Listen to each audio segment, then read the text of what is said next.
আমার ছেলে আর মেয়ের জন্য সবাই দোয়া করবেন। হ্যালো গাইস, এই দেখো আমার ছেলে আর মেয়ে ঘুমায়, গাড়িতে বসে ঘুমাচ্ছে। বিছানা থেকে ওরা গাড়িতে দুই ভাই বোনে ঘুমাচ্ছে। এই দেখো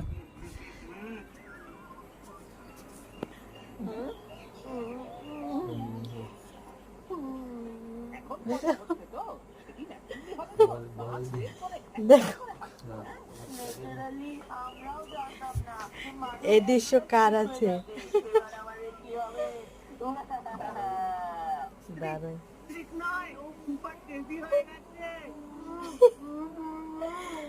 দেখছো, এই যে একজন, এই যে একজন ছেলে আর মেয়ে।